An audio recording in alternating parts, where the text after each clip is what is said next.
मुस्लिम personal law board जैसे संगठन के मुंह से और उसकी सोच किस कदर घटिया है, मैं ताज्जुब कर रहा हूं।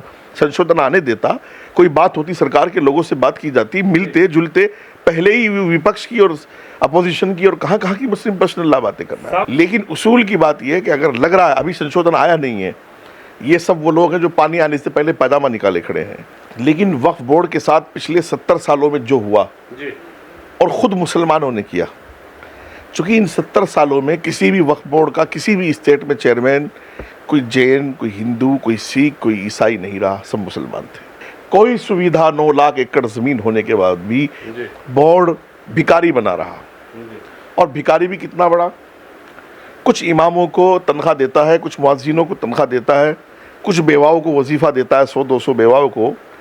तो अगर स्टेट गवर्नमेंट उसको ग्रांट ना दे तो वो तनख्वाह भी 6-6 महीने, 5-5 महीने, 1-1 साल मिलती नहीं है। नमस्कार, आप देख रहे हैं हेडलाइंस इंडिया। मेरा नाम है विनोद शर्मा। मोदी सरकार ने वक्फ बोर्ड की शक्तियां कम करने की तैयारी कर ली है।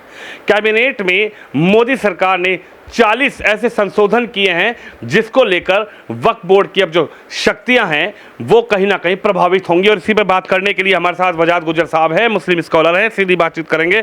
सर, कैसे देखते हैं, मोदी सरकार ने एक बड़ी तैयारी कर ली है, अब वक्फ बोर्ड कहीं ना कहीं उसकी जो शक्तियां थी उसको कम करने के लिए उन्हीं के लिए 40 संशोधन किए हैं, उसको आप कैसे देखते हैं?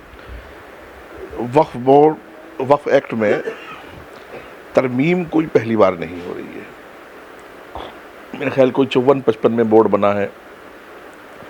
और हमारे जो हिंदुस्तान का संविधान है, इंडियन कॉन्स्टिट्यूशन है, उसमें वक्फ का कोई जिक्र नहीं है कहीं भी। तो इसलिए 54 में जब ये बोर्ड बना, वक्फ को संगठित किया गया सबको, तो उस वक्त जो है वक्फ एक्ट भी बनाया गया। ज़रूरत पड़ने पर इंदिरा गांधी जी के टाइम में, राजीव गांधी जी के टाइम में, और फिर लास्टली मनमोहन सरकार में, यूपीए के 2 टर्म में जी, ये सब तरमीम और चेंजेस आते रहे हैं, संशोधन होता रहा है, कोई नया काम नहीं हो रहा है। वक्फ क्या है? वक्फ जो है कश्मीर से कन्याकुमारी तक तकरीबन सभी स्टेट्स में है, और 9 लाख एकड़ से ज़्यादा ज़मीन, यानी ये ज़मीन का वो क्षेत्रफल है जो मैं आपको बता रहा हूँ, जो रेलवे और डिफेंस के बाद इंडिया में सबसे बड़ा दायरा है ज़मीन का, वो वक्फ बोर्ड के पास है जी। वक्फ बोर्ड की 2 बॉडीज़ हैं। वक्फ काउंसिल ऑफ इंडिया है, उसके पास तो कुछ ज़्यादा शक्ति, ज़्यादा पावर है नहीं है। एक वक्फ जो है वो स्टेट्स में है। वो स्टेट्स गवर्नमेंट्स उसको देखती हैं, चेयरमैन होता है, पूरी एक बॉडी होती है, वकील होता है, मेंबर होता है, सामाजिक कारकुन होता है। और कश्मीर से कन्याकुमारी तक सारे स्टेट्स में वक्फ बोर्ड है। बहुत लंबी चौड़ी ज़मीनें हैं, मैं लाखों एकड़ में बता रहा हूँ आपको। लेकिन वक्फ बोर्ड के साथ पिछले 70 सालों में जो हुआ जी, और ख़ुद मुसलमानों ने किया, चूँकि इन 70 सालों में किसी भी वक्फ बोर्ड का किसी भी स्टेट में चेयरमैन कोई जैन, कोई हिंदू, कोई सिख, कोई ईसाई नहीं रहा, सब मुसलमान थे। मेंबर सब मुसलमान थे। और वक्फ ट्रिब्यूनल अलग से चलाया जाता है, चूँकि वक्फ की कोर्ट अलग है। तो वक्फ बोर्ड के पास अपनी ताकत, अपनी शक्ति, अपनी कोर्ट, अपनी अदालत, सब कुछ है। लेकिन इतना कुछ होने के बाद 70 साल में हिंदुस्तान के मुसलमानों को वक्फ बोर्ड से 1 इंच का भी कोई फ़ायदा नहीं हुआ है। न किसी को स्कॉलरशिप दी गई है, न किसी बेवा को घर दिया गया है, न किसी तलाकशुदा औरत को जो है उसके बच्चे पढ़ाए गए हैं, ना कोई ITI दिया गया है, ना कोई कॉलेज दिया गया है, ना कोई स्कूल दिया गया है, ना कोई मेडिकल दिया गया है, ना कोई हॉस्पिटल दिया गया है। कोई सुविधा 9 लाख एकड़ ज़मीन होने के बाद भी बोर्ड भिखारी बना रहा। और भिखारी भी कितना बड़ा, कुछ इमामों को तनख्वाह देता है, कुछ मुअज्जिनों को तनख्वाह देता है, कुछ बेवाओं को वजीफ़ा देता है, 100-200 बेवाओं को। तो अगर स्टेट गवर्नमेंट उसको ग्रांट ना दे तो वो तनख्वाह भी 6-6 महीने, 5-5 महीने, 1-1 साल मिलती नहीं है। और वक्फ में करप्शन किस बड़े पैमाने पर हुआ। हाँ, जो मुस्लिम लीडरशिप थी कांग्रेस की मुस्लिम लीडरशिप, समाजवादी की मुस्लिम लीडरशिप, बोर्ड से उसने फ़ायदा उठाया है, वो मलाई खा गई है। जैसे जमीयत उलमा हिंद को फ़ायदा हुआ है। जमीयत उलमा हिंद के 2 ऑफिस हैं। जब आप ITO पर पहुंचेंगे तो ITO के इस साइड में भी एक बड़ी सी मस्जिद है पुलिस हेडक्वार्टर के बराबर में, और लेफ्ट में भी, जब दिल्ली गेट की तरफ जाएंगे थोड़ा सा आगे चलेंगे, लेफ्ट में भी एक मस्जिद है। और ये दोनों जमीयत उलमा हिंद के ऑफिस हैं और दोनों दिल्ली वक्फ बोर्ड की जगह पर हैं। यानी जो क्रीम लोग हैं उनका वक्फ बोर्ड को, और वक्फ बोर्ड था किसके लिए? यतीमों के लिए, बेवाओं के लिए, मिस्कीनों के लिए, गरीब लाचार लोगों के लिए। दान करने वाले ने जो दान दिया था उसको उसके मकसद के लिए 70 सालों में बोर्ड ने इस्तेमाल किया ही नहीं है। अब सरकार संशोधन कर रही है, वो 40 हो, 45 हो, 50 हो, संशोधन अभी हुए नहीं है। संशोधन का ये पता नहीं क्या संशोधन हो रहा है, लेकिन कुछ लोगों ने, कुछ मुस्लिम लीडरशिप जो अपने आप को, कुछ फर्जी लोगों ने अपना पाजामा कांधे पर रखा हुआ है और वो पाजामा कांधे पर रख कर के कुर्सी पर बैठे रहते हैं। जैसे ही लगता है कि मोदी सरकार कोई फैसला ले रही है, वो सब कूद करके फौरन मैदानों में आ जाते हैं। किसी को पता नहीं संशोधन क्या होना है, और ये कोई पहली बार नहीं हो रहा है, होता रहा है संशोधन। और किसी भी कानून को जब आपको लग रहा है कि पब्लिक हित में नहीं, राष्ट्र हित में नहीं, देश हित में नहीं, तो संशोधन होना चाहिए। लेकिन कुछ एक बड़ी टीम है, जैसे मुस्लिम पर्सनल लॉ बोर्ड की टीम है। मुझे मुस्लिम पर्सनल लॉ बोर्ड पर इस कदर अफसोस है, मैं जितनी मजम्मत करूं कम है। जब कुछ नहीं बना तो ये लास्ट में कह रहा है कि विपक्ष को विरोध करना चाहिए। यानी मुस्लिम पर्सनल लॉ बोर्ड का सीधा सीधा मुद्दा ये है कि वो सरकार से बात नहीं करेंगे, सरकार के हर फैसले की उनको मुखालफत करनी है, और वो जो भी कुछ है वो विपक्ष के साथ खड़े होंगे। तो मुस्लिम पर्सनल लॉ बोर्ड जैसे संगठन के मुंह से, और उसकी सोच किस कदर घटिया है, मैं ताज्जुब कर रहा हूँ। संशोधन आने देता, कोई बात होती, सरकार के लोगों से बात की जाती, मिलते जुलते, पहले ही विपक्ष की और अपोजिशन की और कहाँ की मुस्लिम पर्सनल लॉ बातें करना है। साहब, आपने ये बात कही कि कहीं ना कहीं ये वक्फ बोर्ड जो है यतीमों के लिए बनाया गया, उन लोगों के लिए बनाया गया, ज़रूरतमंद लोगों के लिए बनाया गया। लेकिन वहीं जब वक्फ बोर्ड में संशोधन करने की बात आती है तो वहीं ओवैसी ये कहते हैं कि ये हिंदूवादी सरकार है, RSS और BJP जो मिलकर शुरुआती दौर से ही कहीं ना कहीं वक्फ को ख़त्म करना चाहती थी। हिंदूवादी सरकार है, वक्फ को छीनना चाहती है। ओवैसी साहब पर आप क्या कहेंगे? वो तो कह रहे हैं कि हिंदूवादी सरकार, उनकी मानसिकता यही है कि भाई वक्फ को ख़त्म कर दें। आप मेरे साथ हैदराबाद चलो जी। जितना नुकसान MIM ने वक्फ बोर्ड को पहुंचाया है, आंध्रा तेलंगाना बोर्ड को, इतना किसी सियासी पार्टी ने नहीं पहुंचाया है। सारी ज़मीनों पर इन्होंने काबू किया हुआ है। पूरे हैदराबाद के ये शहंशाह बने हुए हैं। ये तो रेडी पटरी वालों से वसूल करने वाले लोग हैं, तो वक्फ बोर्ड की ज़मीन को कहाँ से छोड़ेंगे? और फिर किस मुंह से ये बात कहते हैं? एक योजना मुझे बताइए सरकार की, लाडली योजना से लेकर के और जनधन योजना तक, आयुष्मान तक, कोई एक योजना जिसमें मुसलमान ने भाग दौड़ करके और पूरी ताकत के साथ अपनी हिस्सेदारी न ली हो। एक योजना मुझे बताइए, कोई योजना ऐसी बची ही नहीं जो मुसलमान ने ज़बरदस्त तरीके से हिस्सेदारी ना ली हो। तो ये कैसे कह रहे हैं कि हिंदुत्ववादी सरकार है? सरकार पर इस तरह का एतराज़ नहीं करना चाहिए। अपने गिरबान में झांकें। तेलंगाना, आंध्रा में जितने कब्जे, मैं कह रहा हूँ 70 साल के रिकॉर्ड में, मेरा चैलेंज है हेडलाइंस के माध्यम से, मुझे कश्मीर से कन्याकुमारी तक एक गज ज़मीन बता दें कि जो किसी हिंदू ने वक्फ बोर्ड की मारी हो। अगर किसी वक्फ बोर्ड किसी हिंदू ने लीज पर भी ली होगी तो वो किसी मुस्लिम चेयरमैन ने, किसी मुस्लिम मेंबर ने दी होगी। 70 सालों में मुसलमानों के हाथ में बोर्ड रहा और ख़त्म हो गया। भिखारियों का अड्डा बना हुआ है। तो फिर इस पर हम हिंदुओं को, RSS को, बजरंग दल को, विश्व हिंद परिषद को कब तक ब्लेम करेंगे और कब तक इल्ज़ाम तलाशी करते रहेंगे? अफसोस की बात है, कोई सच बोलने वाला नहीं है। अरे पहले मुसलमान तो बनो, सच बोलना तो सीखो।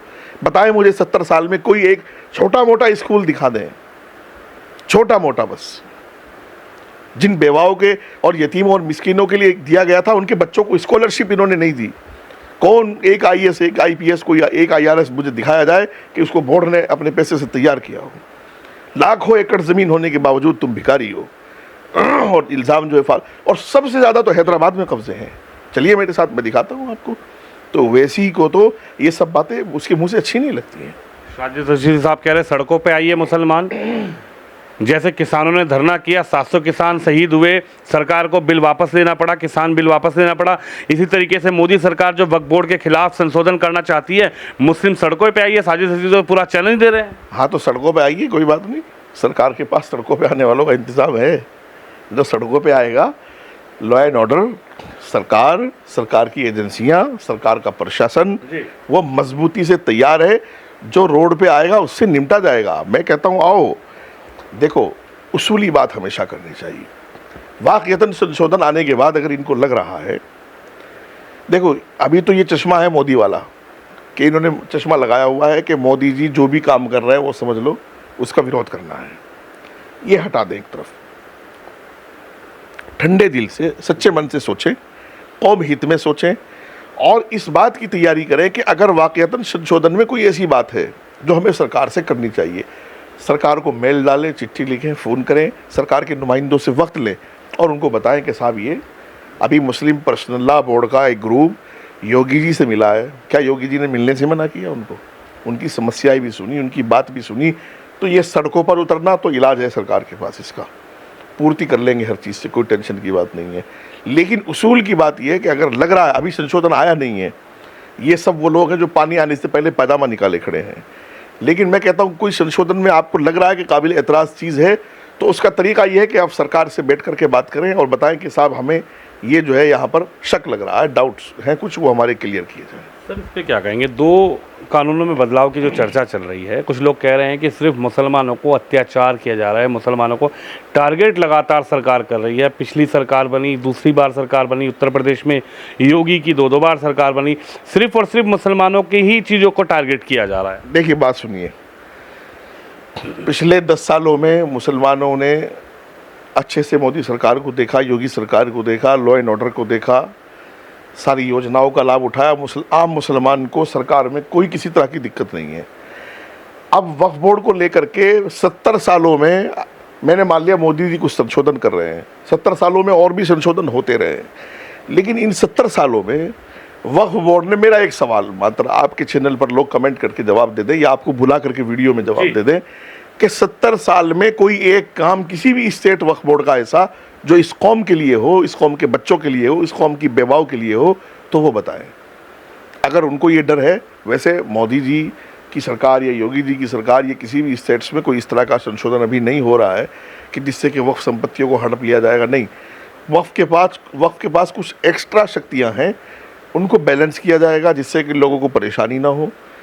और मैं तो ये कहता हूँ, देखो वक्फ बोर्ड जो है 70 सालों में जिन झज्जर हालात से गुजरा है, हमेशा सरकार ही के ऊपर डिपेंड रहा। सरकार से ग्रांट ली, मौलवियों को दे दी, सरकार से ग्रांट ली, मुअज्जिनों को दे दी, सरकार से ग्रांट ली, अपने मुलाजिमों को नौकरियाँ दे दी, तनख्वाह दे दी। अब मैं कहता हूँ कि सारी 9 लाख एकड़ ज़मीन जो है वो, उसको हम नेशनल संपत्ति क्यों नहीं घोषित कर देते? उसको हम राष्ट्र संपत्ति घोषित कर दें। हम गवर्नमेंट से ही ग्रांट लेकर के इन मौलवियों को तनख्वाह देते हैं, मुअज्जिनों को तनख्वाह देते हैं, इसका काम वक्फ बोर्ड का नहीं है। मौलवियों को तनख्वाह देने का काम है कौम का। जो कौम अपनी नमाज पढ़वा रही है वो कौम अपने इमामों को तनख्वाह दे, अपने मुअज्जिनों को तनख्वाह दे। ये काम है बेवाओं के लिए, मिस्कीनों के लिए, यतीमों के लिए, गरीब बच्चों के लिए कि उनकी तालीम का, उनके रहन का, उनके सहन का, उनके वजीफ़ों का, उनकी स्कॉलरशिप का इंतज़ाम किया जाए। मैं कहता हूँ सरकार की योजना से सब फ़ायदा तो उठा ही रहे हैं, तो इसको भी क्यों नहीं नेशनल संपत्ति घोषित किया जाए? 70 सालों में सिवाय कीड़े मकोड़ों की तरह और भिखारियों की तरह वक्फ बोर्ड में हुआ क्या है? दिल्ली में एक चेयरमैन को मौका मिला, उसने 40-45 लड़के अपने इस सारे रिश्तेदार बुला के नौकरियों पे रख लिए, फिर उनकी CBI जांच होती पड़ी, फिर वो LG को हटाने पड़े। क्या तमाशा बनाया हुआ है भाई? 40-45 सब के सब रिश्तेदार, सब के सब एक ही जगह के, सब के सब एक ही कौम के, सब के सब एक ही इलाके के, क्या मुसीबत है? और फिर वक्फ बोर्ड के जो पुराने मुलाजिमीन हैं और वक्फ बोर्ड के मेंबर और चेयरमैन, उनकी संपत्तियों की जांच करा लें तो आपको पता चल जाएगा कि वक्फ बोर्ड चेयरमैन ही से पहले, ये वक्फ बोर्ड मेंबरी से पहले, ये वक्फ बोर्ड की मुलाजमत से पहले उनके पास क्या था और आज क्या है, पता चल जाएगा आपको। बोर्ड को खा गया मुसलमान, बोर्ड को करप्शन कर गया मुसलमान, बोर्ड को लूटा मुसलमान ने, बोर्ड की ज़मीनों पर कब्जे मुसलमान ने किए हैं और जो है नाम बदनाम जो है सरकारों का सरकार संशोधन ला रही है, उसको देख तो लो क्या ला रही है। संशोधन होने दो, संशोधन हो जाए, आपको लगे कि ये चेंजेस होने चाहिए तो ठीक है, नहीं होने चाहिए तो सरकार से बैठकर बात की जाए। आपने कहा संशोधन होने चाहिए, सरकार संशोधन लेकर आ रही है, उसको मॉनिटर करना चाहिए, उसको देखना चाहिए, लेकिन इतना विरोध क्यों? आखिर पहले से ही इतना विरोध, आप क्या समझते हैं कि क्या बहुत बड़ा कोई बदलाव होने जा रहा है, बहुत बड़ा कोई बदलाव हो जाएगा? इतना विरोध किस लिए किया जा रहा है? नहीं, मैं मुस्लिम पर्सनल लॉ बोर्ड से और इन जो ये मुल्ला लोग सब बोल रहे हैं ना, ये मैं इनसे ये पूछना चाहता हूँ कि 70 सालों में बोर्ड के साथ जो कुछ हुआ, बोर्ड को नोचा है तो सबने मिल करके बोर्ड को बिल्कुल लूट लिया है, नंगा कर दिया है, तो ये लोग क्यों धरने पर नहीं बैठ गए? ये लोग क्यों सड़कों पर नहीं आए? असल बात ये कि परेशानी मोदी जी से है, परेशानी भारतीय जनता पार्टी की सरकार है उससे है, परेशानी इनके मनों में नफरत है, इनके मनों में, इनके दिलों में नफरत है। ये कमाल की बात है कि इनको गायब का पता है, जो चीज़ गायब है इनकी आंखों से, गैब को मुसलमान जो है उसका अकीदा ये कि गैब अल्लाह के अलावा कोई नहीं जानता, लेकिन आजकल का मुल्ला गैब जानता है, आजकल का मुस्लिम पर्सनल लॉ बोर्ड गैब जानता है, उसको पता है कि संशोधन क्या हो रहा है और पहले से ही वो एकदम गर्म जोशी के साथ धरने प्रदर्शन के लिए अपील कर रहा है, तैयार है। मैं कहता हूँ संशोधन हो जाए, संशोधन होने के बाद आपको कोई बात ऐसी लग रही है कि जो आपको अच्छी नहीं लगी वो सरकार से बैठ करके कर लीजिए। सरकार भी अल्लाह के शुक्र से सब इंसान हैं, सब बात सुनने वाले हैं। और मैं कहता हूँ इतना गैप क्यों है तुम्हारे बीच में, मुस्लिम पर्सनल लॉ बोर्ड में, मुस्लिम लीडरशिप में और इस वक्त की गवर्नमेंट में ये 10 साल में भी गैप क्यों नहीं भरा? क्या मतलब है? और हर चंद मोदी जी कोशिश कर रहे हैं गैप भरने की, कोई मौका नहीं छोड़ा मोदी जी ने। जब जब उनसे वक्त मांगा है, मुस्लिम स्कॉलर सब, मुफ्तियों ने, मौलानाओं ने, सबसे मिले हैं, होम मिनिस्टर सबसे मिले हैं, सीएम योगी सबसे मिले हैं, इनकी समस्याएं सुनी है, इनका सम्मान किया है, लेकिन इनके मन को कौन साफ करेगा? अपने मन को इनको खुद ही साफ करना होगा। तो इसलिए संशोधन होने दीजिए, संशोधन की ज़रूरत भी है। और मैं कहता हूँ बोर्ड में बहुत सुधार होना चाहिए, और मैं तो बोर्ड के हक में नहीं रहा। 70 सालों का रिकॉर्ड देखकर मैं तो चाहता हूं कि बोर्ड की संपत्ति नेशनल संपत्ति हो। तो हमारे साथ मुफ्ती वजाद गुजर साहब हैं, जो पूरी तरीके से सहमत हैं कि जो सरकार संशोधन करना चाहती है वो संशोधन हो, और संशोधन के बाद ही ये पता लगेगा कि आखिरकार जो शक्तियां कम की जा रही हैं उससे आखिरकार आम नागरिक, आम मुस्लिम का क्या फ़ायदा, क्या घाटा है। कैमरामैन शिवम यादव के साथ विनोद शर्मा, दिल्ली से।